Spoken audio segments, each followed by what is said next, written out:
हमारा एक्सपेक्टेशन था कि जो अन्नदाता है, जो सरकार से सिर्फ एक चीज़ मांग रहा है, लीगल गारंटीड एमएसपी, हमें लगता था कि ये कोई बड़ा काम नहीं है सर, ये इतना बड़ा काम नहीं है। हमें लगता था कि अगर सरकार बजट में इसका प्रोविजन कर देती, अगर बजट में इसका प्रोविजन कर देती तो जो हमारे किसान हैं, जो चक्रव्यूह में, आपके चक्रव्यूह में फंसे हैं, वो निकल पाते। ये हमारी थिंकिंग थी, मगर आपने नहीं किया। तो मैं यहां इंडिया गठबंधन के तरफ से गारंटी देता हूं कि हम ये काम करके दिखा देंगे। जो आपने अपने बजट में नहीं किया, वो मैं हिंदुस्तान के सब किसानों से कहना चाहता हूं, गारंटीड लीगल एमएसपी हम इस सदन में पास करके आपको देंगे। और मैं कहना चाहता हूं सर, माननीय अनुराग जी, एक किताब गौरव जी को भी भिजवा दीजिएगा। मैं कॉपी गौरव जी को भिजवा दूंगा सर। इसमें जिनकी मैं बात कर रहा हूं वो हमारे उस समय की प्रधानमंत्री थी, जिन्होंने इमरजेंसी लगाई थी। एक नेता की स्वर्गीय दादी जी भी हैं, और मैं उनके नाम के आगे प्रियदर्शनी भी लिखा जाता था, और उन्होंने इमरजेंसी लगाई थी।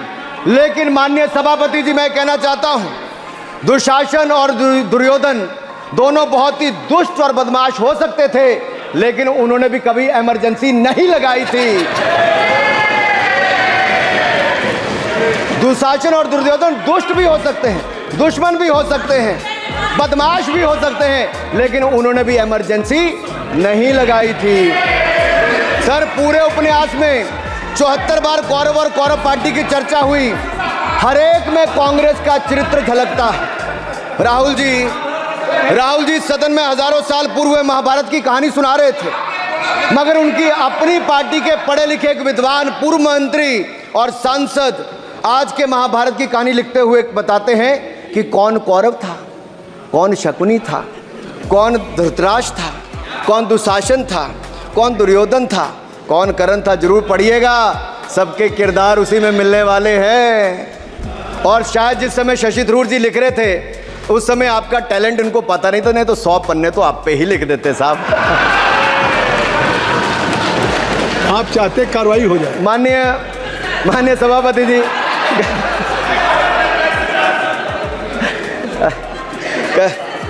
कल जब राहुल गांधी जी चक्रव्यूह पर बहुत ज्ञान दे रहे थे, तो पीछे दो लोग, कुमारी शैलजा जी और दीपेंद्र जी, बैठकर मुस्कुरा रहे थे। अब शायद राहुल जी वो पीछे हंस तो रहे थे, लेकिन आप एक बात जरूर कर लीजिए,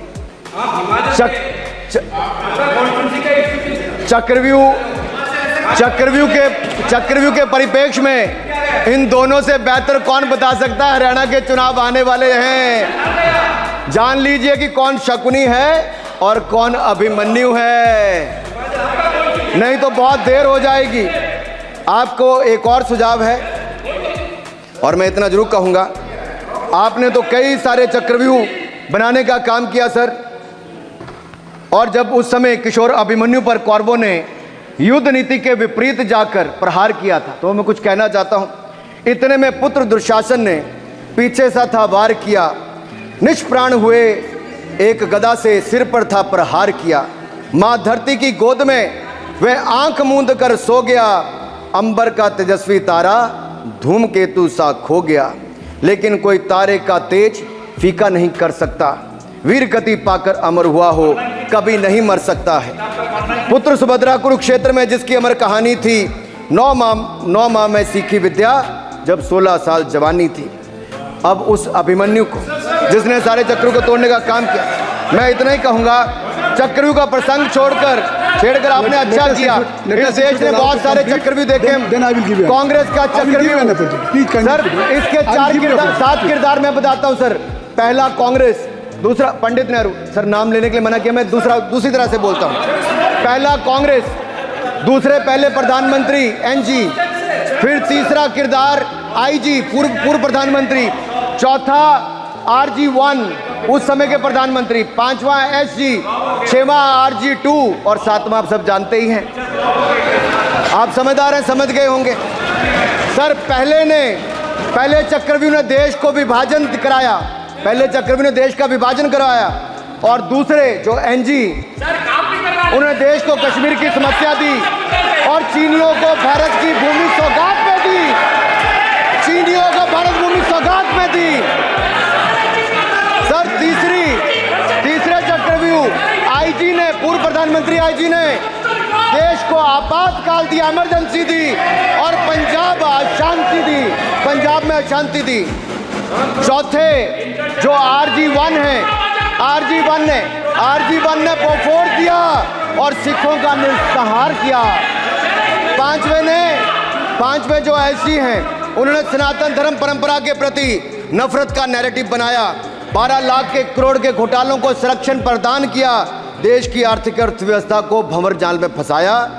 और छठे ठहरे आप, जिन्होंने पिछले 15 सालों में देश की राजनीति, संसदीय परंपरा और संस्कृति को इतना नुकसान पहुंचाया जितने कि ये बाकी 6 मिलकर चक्रव्यूह एक साथ मिलकर भी नहीं कर पाए।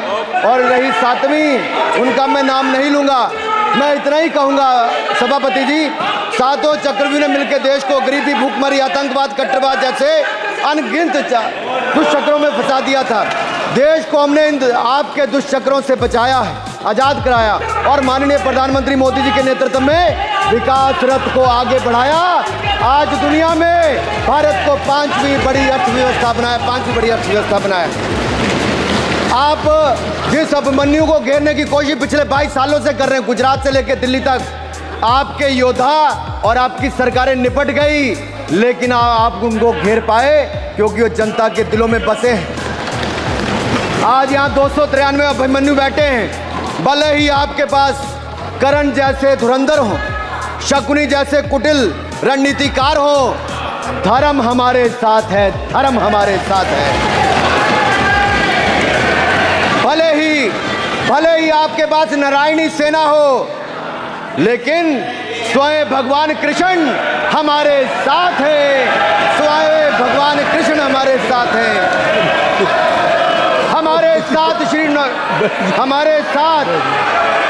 हमारे साथ श्री रघुनाथ तो किस बात की चिंता शरण में दिखाया।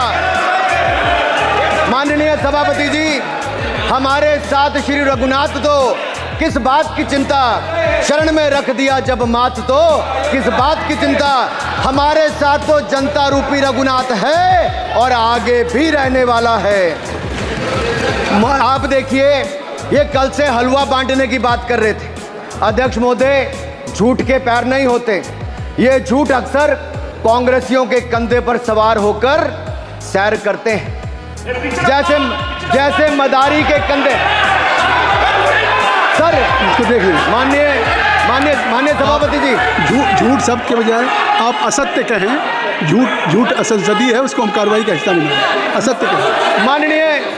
माननीय सभापति जी, I have already given ruling, mister Venugopal ji, I have given ruling. माननीय सभापति, असत्य के पैर नहीं होते, असत्य के पैर नहीं होते, और ये असत्य अक्सर कांग्रेसियों के कंधे पर सवार होकर सैर करता है। जैसे मदारी के कंधे पर बंदर होता है, वैसे ही राहुल जी के कंधे पर झूठ का बंडल होता है। जैसे मदारी के कंधे पर बंदर होता है, वैसे ही राहुल जी के कंधे पर झूठ का बंडल होता है, जिसे वो रोज यहाँ परोसते हैं। ये बजट पर, सदन पर। माननीय सभापति जी, जिस व्यक्ति को बजट निर्माण की प्रक्रिया का पता ना हो, संसदीय कार्य में रुचि ना हो, मात्र अध्यादेश को फाड़ने का काम किया हो, उससे क्या अपेक्षा की जा सकती है? मैं पूछना चाहता हूँ, हलवा किसको मिला? मैं पूछता हूँ, हलवा किसको मिला? राहुल जी बताइए, हलवे की बात की थी, जीव घोटाले का हलवा किसने खाया?